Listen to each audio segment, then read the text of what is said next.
So welcome everybody. This is the first session of the year 2022. I hope everybody's staying safe out there. Today we have the joy and privilege to have a speaker we had last year. So we're going to talk to Erika Hall today, and we're very happy to have her again. So we're going to start very quickly because we have a pretty important topic to cover today. And as usual, we're going to go through very much, thank you to our sponsors, so Slalom, thank you for our sponsors for the past 4 or 5 years now, and also Precocity to allow us to have those wonderful Zoom meetings. As always, this is Service Design Dallas, so I am Greg Lacloufie, and we have Brandon, Christopher, and Brenda joining us. They will be monitoring the chat as we go through this session with Erika today. As always, this is recorded. You will probably see the recording late tonight or maybe tomorrow morning, thanks to Brandon's wonderful YouTube skills. If you haven't seen the past sessions, you can see Erika's first session last year. I think we have about 20 of them now, if I'm correct. We started doing this at the onset of COVID, making the best of a bad situation. So visit our YouTube channel and you can see some wonderful speakers talking about some amazing service design stuff. As we just discussed earlier, if you have any question for Erika during the presentation, just go to the chat and just make it obvious that it's a question for Erika. You are welcome to engage with each other and talk about whatever you want in the chat. But if it's a question for Erika, just definitely just make it obvious to Brenda, Brendan, and Robin so they can actually catch that. And we'll just go through the Q&A at the end. Today, we're going to be talking about leveraging conversational design in service design. So those are two kind of like disciplines out there, but very much linked, and there's quite a bit of synergy currently around that space. So we're going to be able to talk about this today and dive deeper and provide you, service designers, potentially tools, tips and tricks on to making better conversational design around your interaction with your stakeholders and users and end users. So super quick definition, conversational design is a design language based on human conversation, not like material design is a design language based on pen and paper, for example. The idea is that the more a user interface leverages human conversation, the less users have to be taught how to use it. It is a synthesis of several design disciplines I discussed earlier, voice interface design, interaction design, visual design, motion design, audio design, and of course, content. So it's a quite a large discipline that is rising currently. So how is this synergy working between service design and conversational design, right? So service designers are similar to architects. We map out what users can do within a space or an environment, and we're also considering both the user's needs and as well as the constraints or restraints from technological, business, and environments.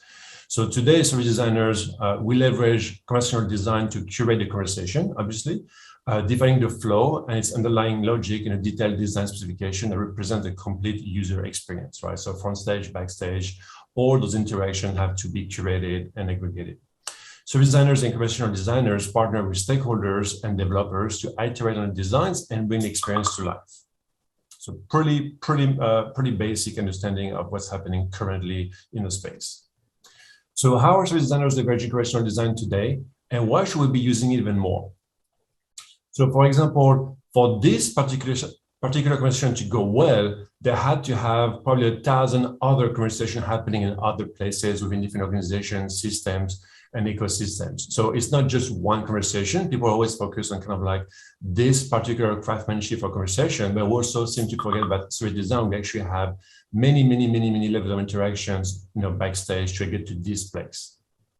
So as we've all done this in the past, in person, more in Miro right now, but like this is a live blueprint. So every sticky note is a touch point or an artifact or a communication or something. And all those touch points have a relationship with the one above it, below it, left, right, or maybe like somewhere else in the board, right? All those relationships are interactions, whether it's person to person, end user to customer service to IT, customer service to HR. There are many levels of interactions, and all those pieces of communication are interaction and therefore conversations. Some of them can be automated, CRM to system, system to CRM, automated emails. There's a lot of different ways to automate things. But at the end of the day, the conversational piece of it is still crucial, even if it's internally. So we have to be very mindful of that as we craft the perfect experience in a very holistic way. So conversational design is definitely on the execution side of the double diamond, right? So I'm not going to go through the research and the stakeholder interviews and all the preparatory work, all the foundational work to get to this place. But eventually, as designers, we have to start crafting the solution. We have to start, designing the messaging between different systems, different entities, different organizations, through the ideation, prototyping, communication, interaction. And this is where we used to do an okay job as creating those conversations, but now Erika is going to discuss with us how much better it can be done, keeping in mind that conversational mindset. So without further ado, I introduce you to Erika. Erika was here with us last year to talk about Just Enough Research. She's going to come today and talk about this wonderful book, which I highly recommend. Mine's already full of little post-its because I use it all the time. If you haven't bought it, definitely go and get it from, I will put the link of the publisher. You can get on Amazon, but the price is significantly different. So I will send you to the best possible place to get it. But it's a very, very great book. As always, Erika does a really good job of making it like very simple and succinct, very pragmatic. Erika, welcome back. It's lovely to have you again. I'm going to give you a few minutes to introduce yourself to those who actually may not know who you are. And then we'll just get going. Fantastic. Hi, Greg. It's terrific to be back here again. I can't believe it's a year later already. And I'm Erika Hall. I'm the co-founder of Mule Design Studio, coming to you here from San Francisco and also space. But yeah. And let's see. I've been a design consultant for a couple of decades now. And as Greg mentioned, I wrote Just Enough Research and then Conversational Design. And the reason I wrote these books was because they represented topics I kept talking about to clients, to other practitioners. So often I thought, well, it's helpful to me if I have a book I can just hand to folks and save myself having those conversations over again. So yeah, it's great to be here. Good. So let's start with some very high-level questions. I'm sure the attendees will ask you a lot of very smart questions. They always do. So let's go ahead and start with the very basic question. What shifts are you currently seeing within service design with the rising awareness of conversational design? Mm-hmm. That's a fantastic question. And I think one of the things that makes that tricky is that I feel that in America, we're kind of behind the service design curve a little bit relative to other parts of the world. I think the biggest thing I'm seeing, though, like I'm seeing a shift more towards embracing service design, which I think is going more slowly than I would like to see it. Like UX really dominates the culture as a framing here. And I think the shifts are really starting to think from a more like context aware perspective. And I know good service design is really grounded in context, but really starting to think about the physicality. Because I think once you start talking about humans relating to one another in a device independent way and switching modalities, oddly, that starts to get you to think more about how we are just as humans in the world. And I think it's really easy when we think of ourselves as members of an organization or people working with technology, we kind of forget we have bodies. And I think that's where things really start to go wrong. Like we forget we have bodies, we forget we have a pre-existing culture, just as people in the world. And I think starting to think about conversation kind of brings people back more even to what it kind of means to be a human in the world, and really reflect that in a true way, not in a surface kind of way. So we live in a world that is, we talk a lot about chatbots and AI. We get to technology later on today, but do you feel like we have made improvement in terms of having system and talking to other systems? Because there is still people at the end of the day, right? So you know, we've all been receiving the experience of like, I know you're getting a notification from like Amazon or whatever, and it's clearly not written by a human being, right? So it's obvious, right? So how do you feel about that? And we probably can dig a bit further at that. But how do you feel about this? Are we getting better at this, or are we getting worse? I mean, I think it's the designer's answer. It depends.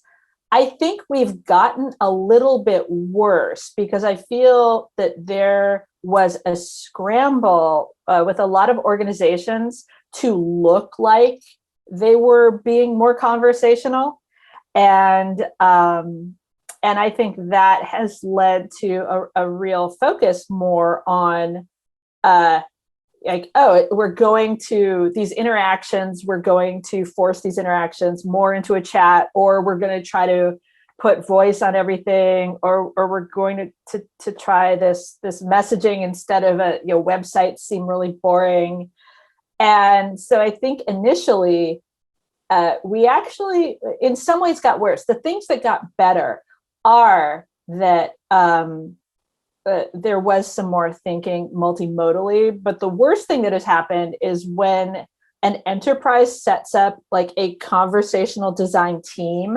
And I've talked to some organizations like this, and all of a sudden they silo that part of it away from everything else about designing their services or about communicating in the organization, which weirdly makes it less conversational when they say, okay, there's every other thing we're doing as an organization to serve our customers and our users and people out in the world. And then there's this little team that doesn't talk to anybody, but they're focused on conversation, which, like many things in design and business, is ironic. Yeah, so that leads me to my next question, which is obviously, what are the biggest challenges conversational design need to tackle right now? The biggest challenge is not starting from the technology, but starting from the human, because I think the advances in technology have made some things more possible, but then all of a sudden, when people hear the term conversational design, they think, oh, we're going to be interacting through voice, rather than going more deeply into the principles of conversation, which is, what I wrote the book about. It's just so easy to get distracted by these powerful technologies, and especially everybody who's seen Star Trek. All of a sudden they think, oh, conversational design isn't about a design language rooted in human conversation. It's about making everything like being on the Enterprise and talking to the computer and having little communicators on us all the time. So the next question is obviously like, how do you discover a relationship between conversational design and technology, right? Friend or foe? Are we helping each other? Are we fighting each other? What is the relationship you see today, and what you hope to see in the future? I guess frenemy, because really the thing, and what I do when I do workshops on this stuff is the first thing I do is try to encourage designers to solve a problem without reference to technology. And that's really hard for people, especially for interactive designers, even service designers, to think, wait, what? Because they leap to it. We've all been sort of conditioned to leap to the most advanced technology to solve a problem, as opposed to thinking about, well, how does the technology kind of disappear and make us more present with each other as humans? Because that's the ideal. The ideal is that we don't think about technology anymore. We think about, oh, I'm having a relationship with another human, or even if I'm interacting with an organization using technology, I sense the presence of humans behind this making the decisions. And I think that's not as much the case as it should be. And especially now, because the latest trends that are encroaching are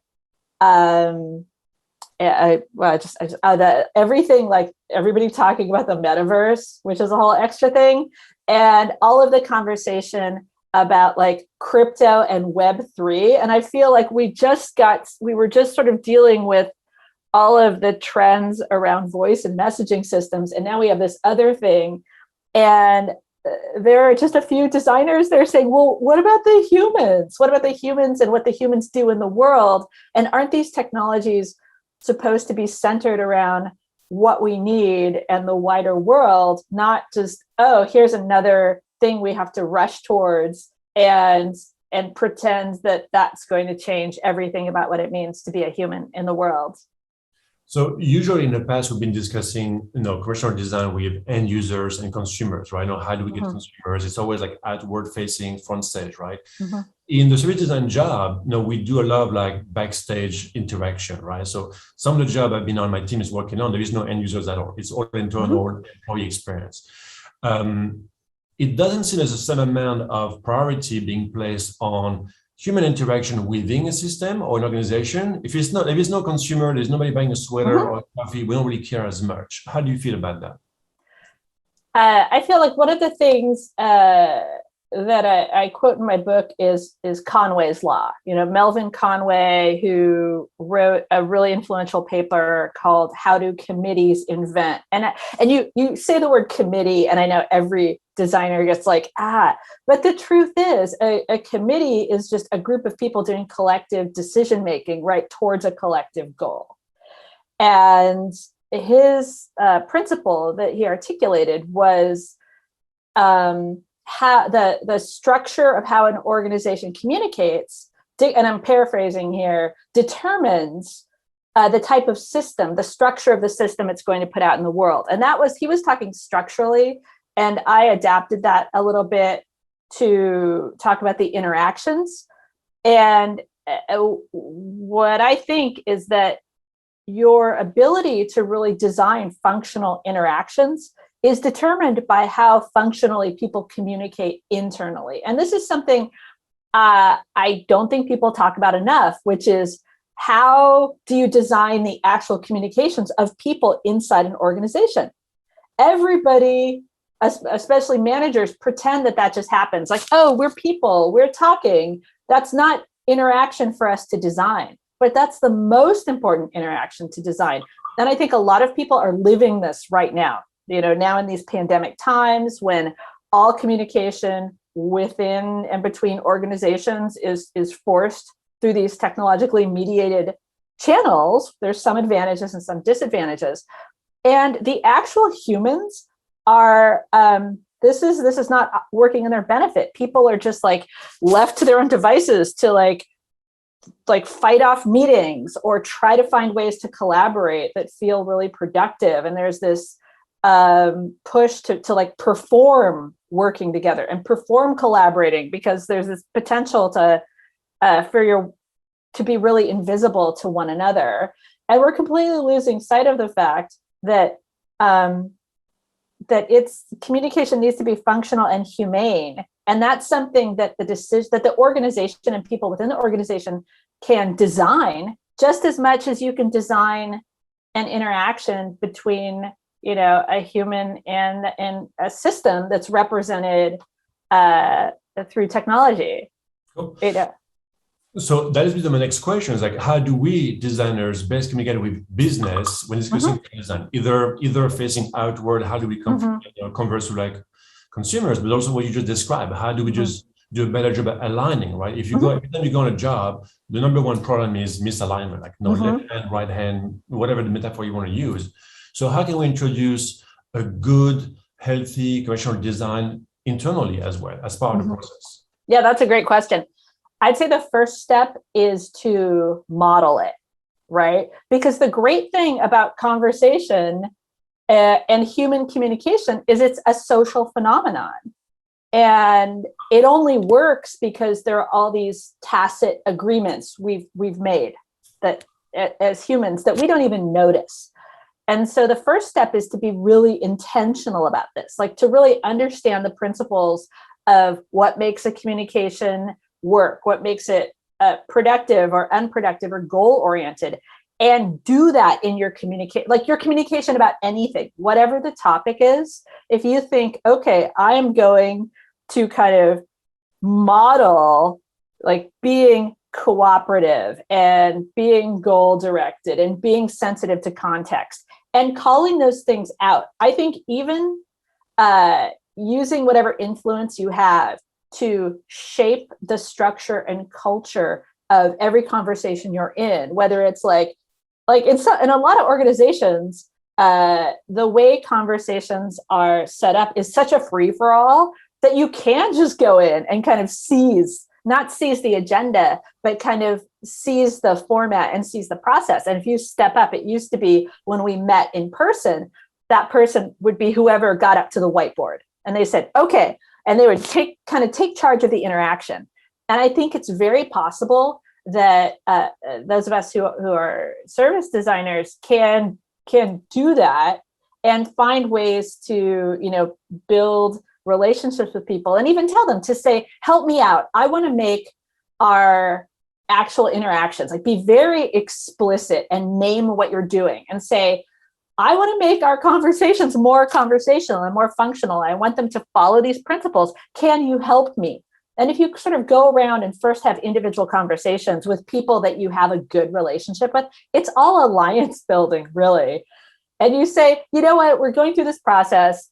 I feel like we're at odds, or we're not being goal directed, or we're not really being inclusive and supporting people. Help me. I want to try this thing. Because usually if you go to somebody and you say, you come at it with not, I'm dictating to you from my expertise, but you have more humility, and you go to another person whose help you want with this endeavor, and you say, humor me. I want to try this because I think it will be really pleasant and productive for everybody, and move out from there. Like move out from making conversations about everything more conversational to say, okay, this is going to have these knock-on effects so that the systems, the way we have of interacting with each other is going to be like this. And then we're going to start figuring out how this way of designing communication throughout an organization is aligned with business goals. So just start with doing it, and then doing it with more intention and purpose around the systems that you're actually working on designing. Okay, so let's talk about some examples. Have you seen some concrete examples of good conversational design, either outward facing or inward facing, like processes, interaction model within the company?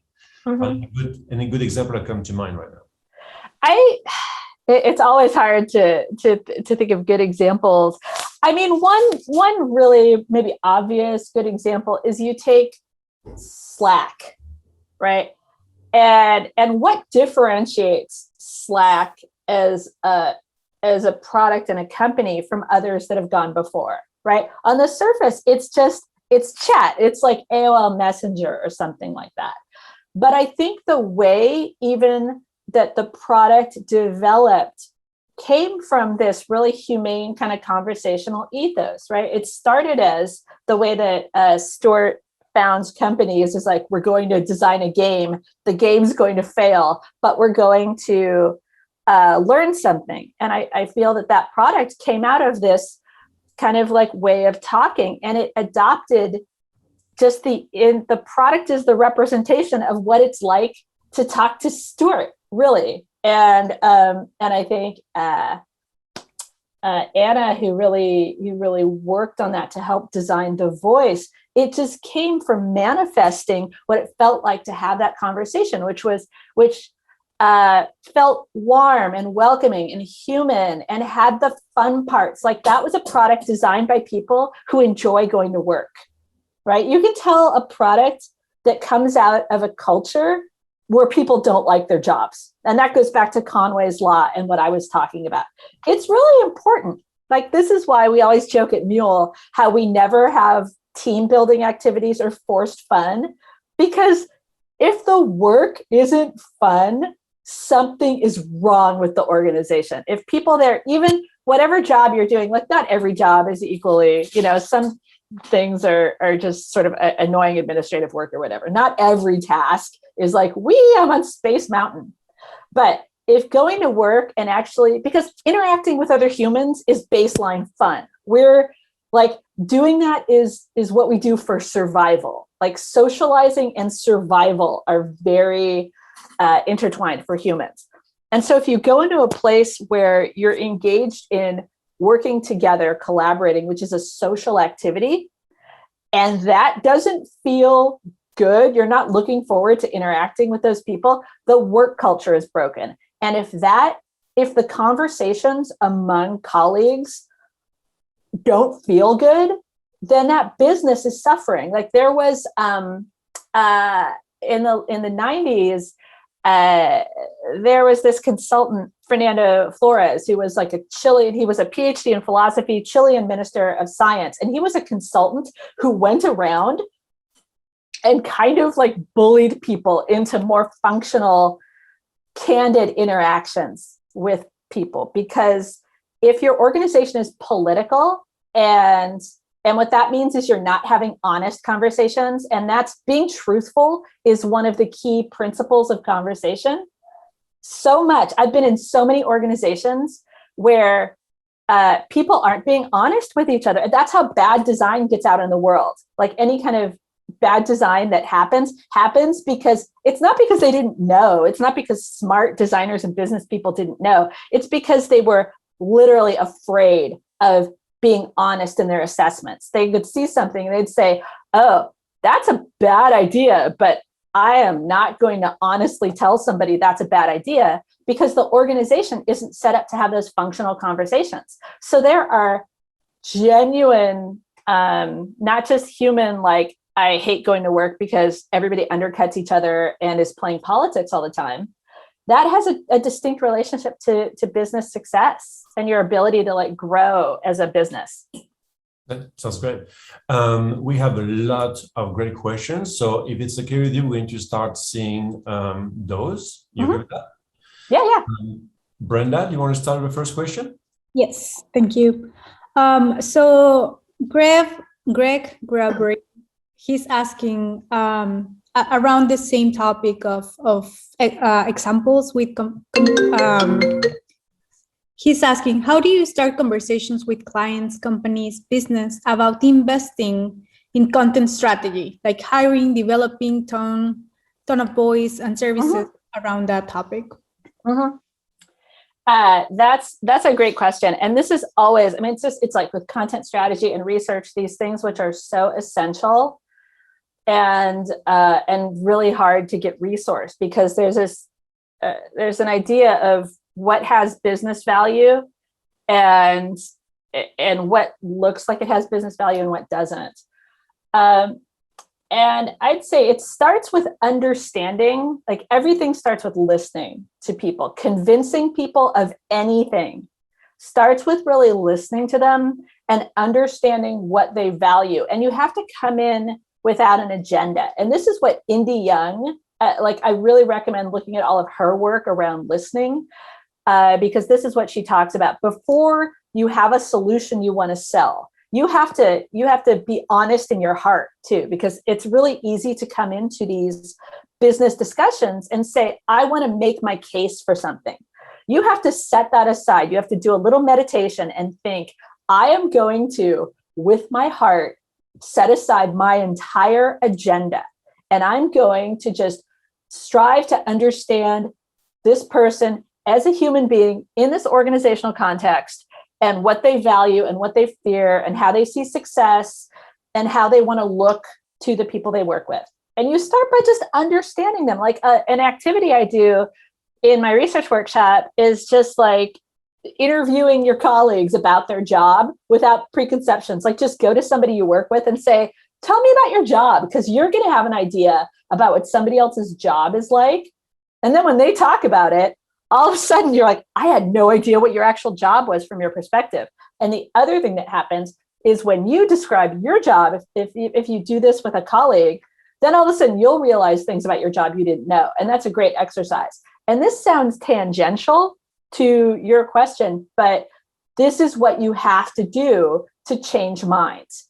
You start because it's a trust building exercise. And then you go in and you don't have assumptions, because the worst thing is to come in as a person with expertise and say, I know what's good for you. I know what's good for the business. But once you hear their perspective, then you can say, oh, I want to help make you more successful. And this is how what I'm interested in, what I'm advocating for will make you more successful. And you can have that genuine conversation. But first, you have to listen to them before you respond. And that, again, that's a conversational principle of like the turn taking, right? And that can happen in a small level in terms of having a real conversation and not just waiting to talk and not listening. Like that's the small way that people violate that, which like, oh yeah. Once you stop talking, I can finally get to what I've been waiting to tell you. If in every interaction, like this is your responsibility. If you really want to make things more conversational, it begins with you shutting down that part of yourself that wants to jump in there and really listen, like really commit to listening, which is hard, especially if you have excitement about whatever you want to advocate for. But then once you have really listened, you can respond. And this is true on the small level in a conversation. And it's true on the larger level where you are having an interaction with various stakeholders over time to say, okay, I'm going to suggest this and you're going to give me feedback. So all of those interactions are also conversational and follow the same principle. So if you start there, then you will have insight in terms of designing, like what you're essentially doing is designing a change process conversationally through interaction over time. But people don't think about it like that.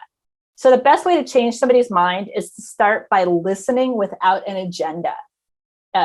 So I hope that answers the question. Yeah, you've actually answered several of the questions we had.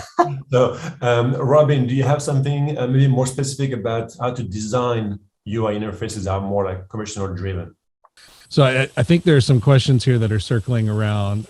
I know you were addressing, first off, how do you approach conversation in the context of the company that you're with, and I think there's some folks looking for some insights here on more how of applying that same approach into our designs or in. Yeah. I can give another example, which is one of the examples I give in the book. One of the most conversational interaction designs ever that's been out there is Google search. And people don't think of it as conversational, right? It's like a text box and a page of results, whatever.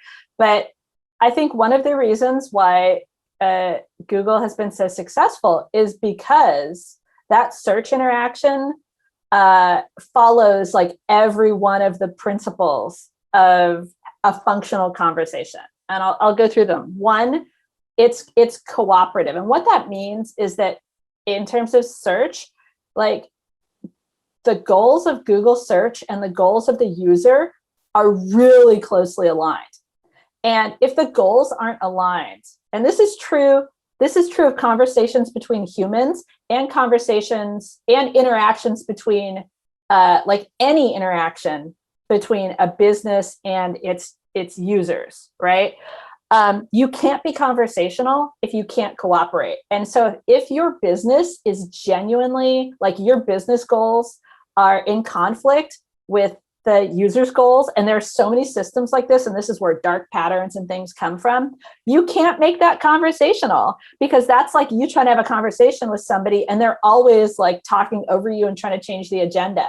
The way that is with humans is between you and a business. So it's cooperative in terms of like, you want to find a search result, you have an intent, and Google wants to meet that intent, and meeting that intent successfully is directly connected to their revenue.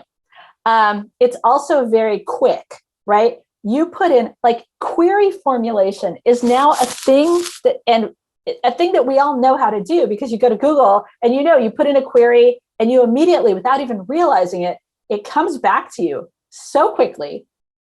So it's turn-based and it is so fast. You get that fast response, and it even shows you like how many like nanoseconds or whatever it took to find like a billion answers. But then you can say something back to Google. Google will say something back to you. And it's polite. It respects your time. It is error tolerant.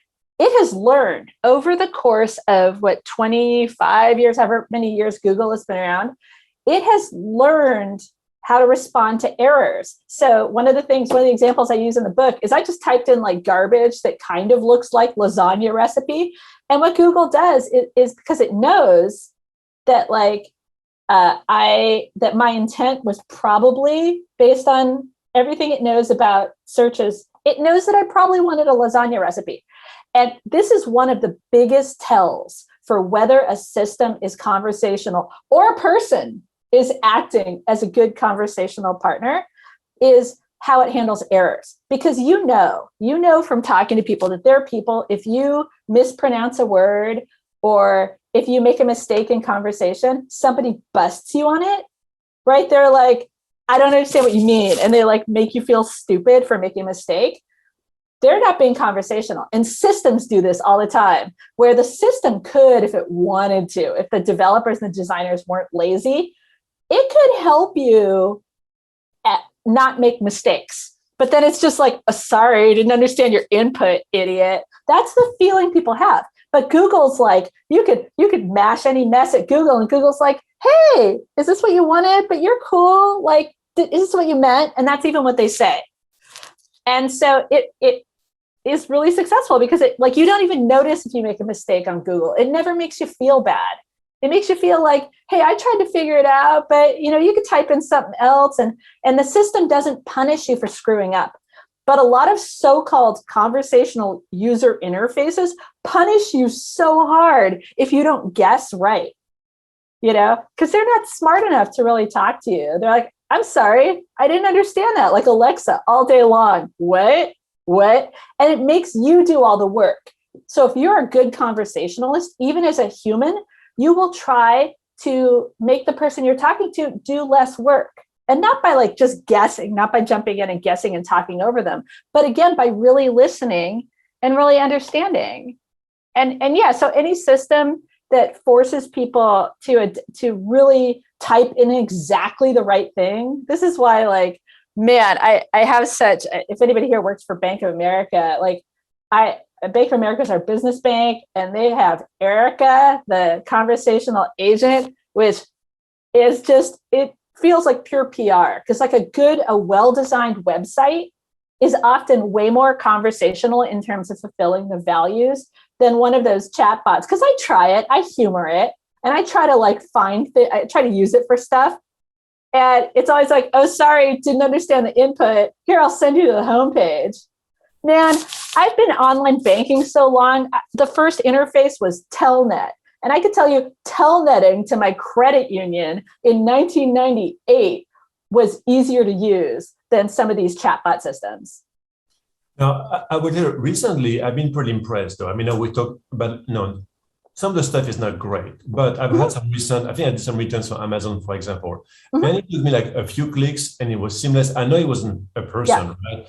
But it was like, are you returning this, or that? It was like 3 options. And it was really, I don't know if it was enjoyable per se, but we're getting there. We're getting to a place where there is some thinking behind it, right? There was some UXers spending some time thinking about the interaction of somebody who was visibly upset trying to return something. And there was some, I don't want to say it was some empathy built in, but the way it was crafted, it just felt good, right? So let's move to a different question. Brandon, do you have a question for Erika?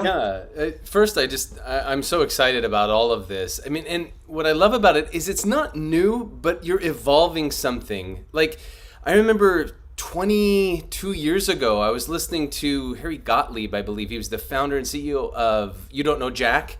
Remember the Jack games on ROM? And he took that and leveraged what he called the ICI, the interactive conversational interface. And because the Jack games, now they have them on Steam and everything, but that conversational kind of feeling, just everybody got it, and it made the games fun. Like, you had this really dynamic MC in your living room, and they were a lot of fun. And then they translated that to call centers and to chatbots, and with I don't know how much success. Steven Anderson talks about it in his book Seductive UI, right, where he even builds out. The first time I met him, he was speaking at a conference, and he built a browser out of cardboard, and he would hold it up and use it as a research test. And the person holding the browser, Chrome, could only say what the UI said, and then it was a conversation between the person filling out the form and the browser, and it was a fantastic way to illustrate exactly what you're talking about, and it's so powerful. Like, he wanted to book a room at a hotel for a talk, and it said how many people will be there, and he's like, I don't know, between 50 and 75. He wasn't sure. He hadn't RSVP'd. That wasn't an option. It was how many people. and you had to put a number, and it was and everything frustrated. So I'm loving all of this. Thank you so much. But one thing that struck me is the very first question that came in was Jim Couch, and he asked, "Please elaborate on your comment. In America, we're behind the rest of the world." He agrees, but why do you think this is?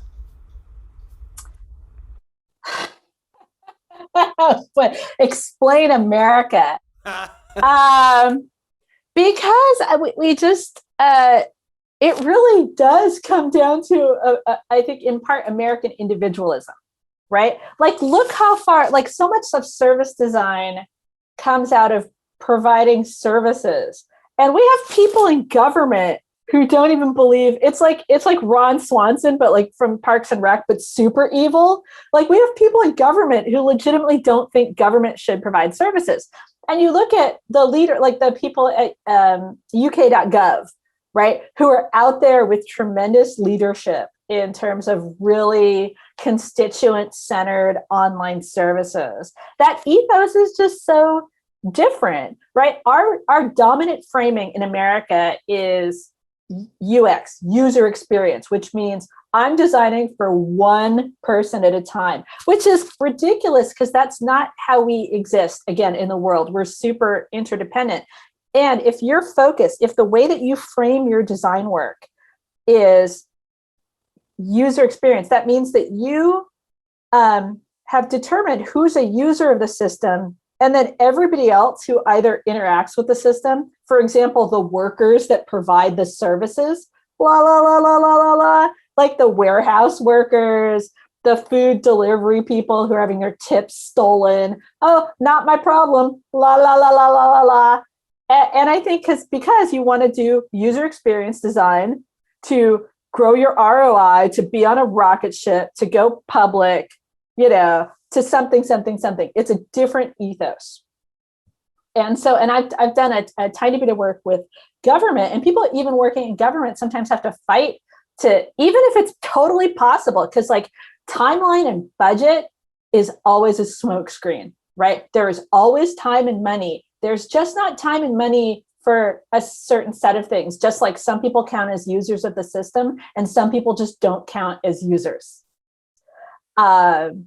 And so I really think that's it. I think there's a culture of, oh, we provide services to humans, like we provide healthcare to humans because humans have bodies. We're like, no, in America, humans have wallets, but no bodies. And it's all connected like that.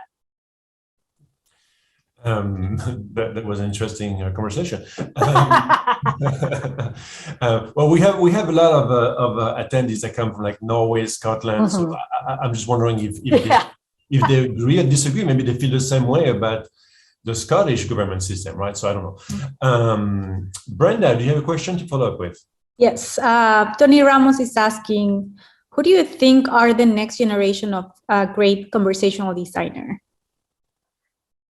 In terms of organizations or people, or I would say in terms of organizations, but Tony Ramos, if you want to put it on the chat, what do individuals from diverse backgrounds? I mean, anybody who really cares about people. Like when I was writing the book, one of the people I talked to is a friend of mine who's a screenwriter, and we have conversations sometimes where we play the game of like, which culture is more toxic, Silicon Valley or Hollywood? And he's like, Silicon Valley, ew. And I'm like, I hear his like experiences in Hollywood, and I'm like, ew, Hollywood. But when I was talking to him about his writing and how he writes dialogue and how he writes humor, he said, you have to like people. You really have to like people. And I think a lot of people working in interactive technology don't actually like people. Again, they like extracting value from people, but they don't like people. Because if you like people, you don't want to work in an exploitive system. So I think people who are great conversation designers, like playwrights are great, poets are great, sociologists could be great, but anybody who has an instrumental view of other humans, who just doesn't like you don't have to want to be around them all the time, but you have to value other human beings. Like, again, in your heart, because this is the key when you go to anything, is you've got to really truly value other people, or you can't do this work well. You won't want to get the incentives in alignment in a way that you have to do good, to have that commensurate value exchange, right? Because what a good conversation is, it is an exchange of value that feels good to both parties. And if one party, and this is again at every level, from two people talking to each other to an organization designing a business model, conversational design at every level, if you just want to extract value from the other person, you're not going to be able to have a good conversation with them. You're not going to want an equal exchange of value where all parties get something out of it that they feel good about, that they feel fair. So Brian Gillespie had a musing question for us here, and I think it takes the conversation in an interesting direction. So this impression of services always or mostly involve contact with people. Is there a risk in service designers, thinking about conversational design, that we become obsolete if all of our interfaces are moving to digital or AI or in that kind of direction?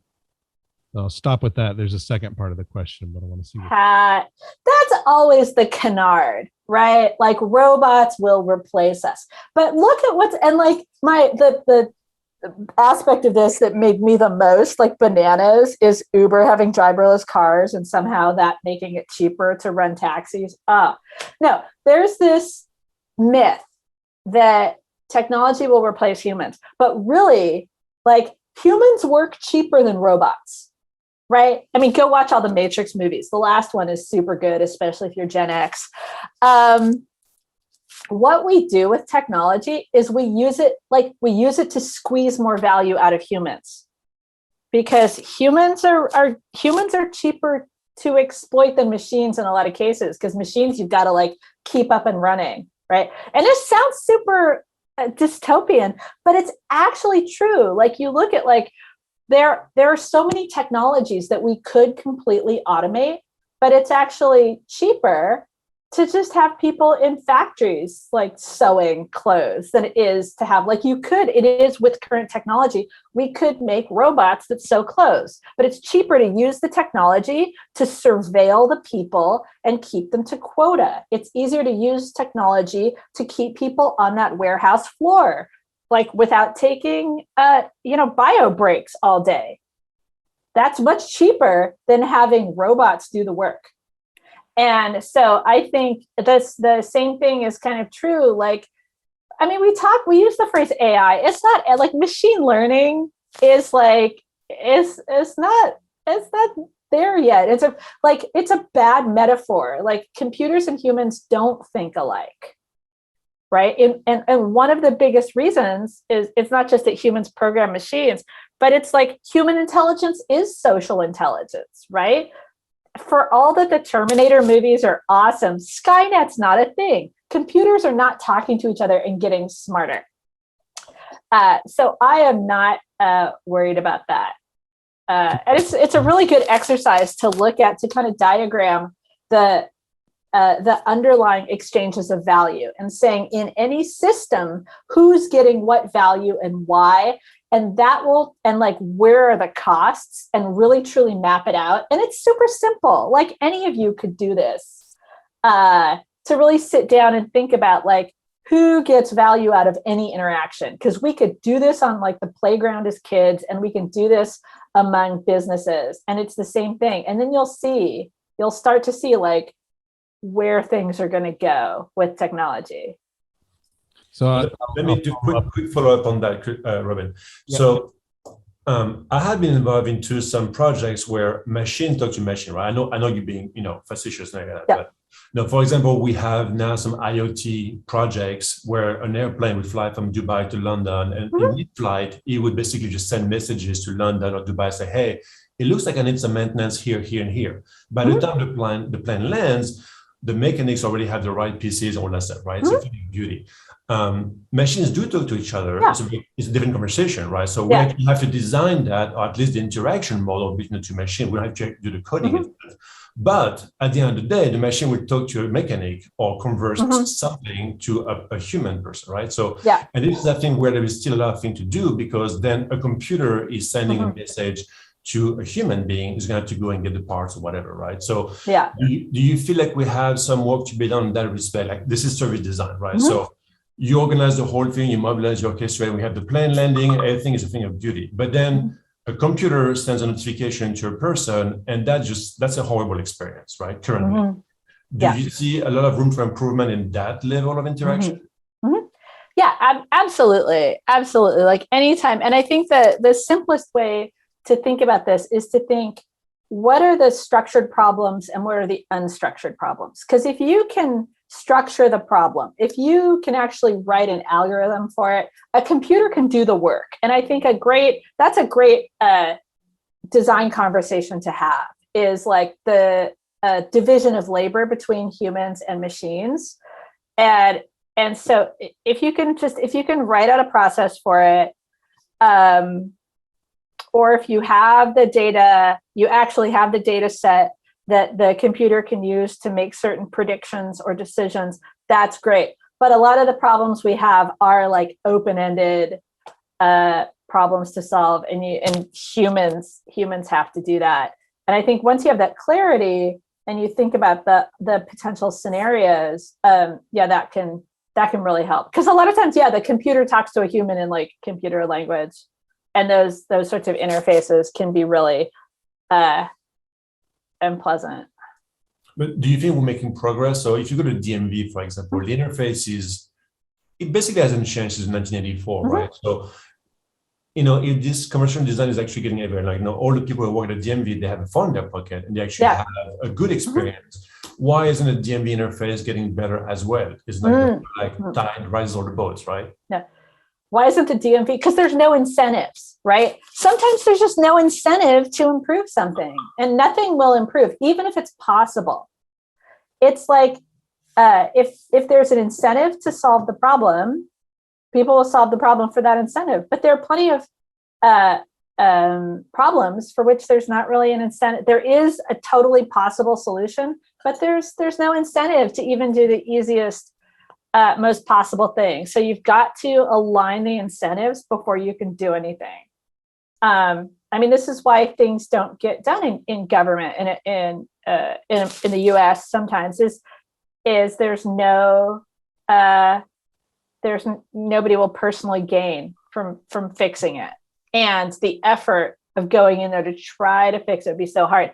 But there's something I want to mention about like fixing the interface, like something that I think can be kind of humbling for interface designers is the idea that the best interface is the whole thing to go away. Like, this is why I have such an issue with talking about delight in design and having that be a goal. Like, the best experience is a delightful experience. What if the best experience is something that just happens automatically behind the scenes, right? The most delightful bill paying experience for me is I have a set of bills that get auto paid. My bank lets me know if there's going to be an issue with like having enough money in the right accounts to pay the bills. But if I know what agreement I have with, say, my internet provider, and it's the same amount every month, I never want to see that. I just want it to happen. And so there are some interactions that should no longer have an interface. Like maybe the DMV, like why should I have an interaction with the DMV at all? Like there's going to be a point where it's like, what, to renew my license, my phone can do an eye test and take a thumbprint. I personally think people should be taking driving tests like every 2 years to renew their license. But for things you've got to go to the DMV for, that should just be in your phone. It can take a new photo. You could do a thumbprint. I know the IRS just got in all this trouble for this like heinous Face ID stuff. And there are a lot of security issues, but that's kind of a parallel set of issues. Like we need to use the technology in a way that does not contribute to fascism, and that's important. But sometimes we can think, oh, if we could design this out of existence in somebody's world and just have it all behind the scenes, like that's the best possible service. And I think that it's finally going to have the license are going to be on the phone. I think in some states it actually approved it to be on the Apple phone. We are at time. Do you have a few more minutes, Erika? Yeah. Okay. Brendan or Robin, do you have an extra question? I don't know what that means. Robin, I think you got a good question from Ramsey, right? There was a follow-up. For customers who don't understand, know about, or recognize their need of this and other services, how would you recommend starting relationships with them to consult to them, right? How do we build awareness with our clients, with other customers, internal to organizations, if we're in-house? How do we start the movement, if you will, to help move this concept forward? Again, and this is how I am so repetitious. It's always by truly listening and valuing their perspective before you try to convince them of anything. Because, so let's go back to Google. Like, how did Google convince people to use Google for everything? By like providing value with every interaction.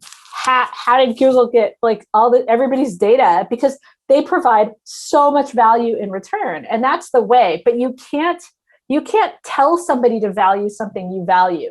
You have to provide something that they already value, and that will start that interaction. Like if they feel like, oh, this interaction was really valuable to me, they'll have another interaction. So don't start from making an intellectual case. Start by understanding what the other person values and giving them something of value. And then they'll be open to your part of the exchange. Again, it's like, oh, okay, thank you for that.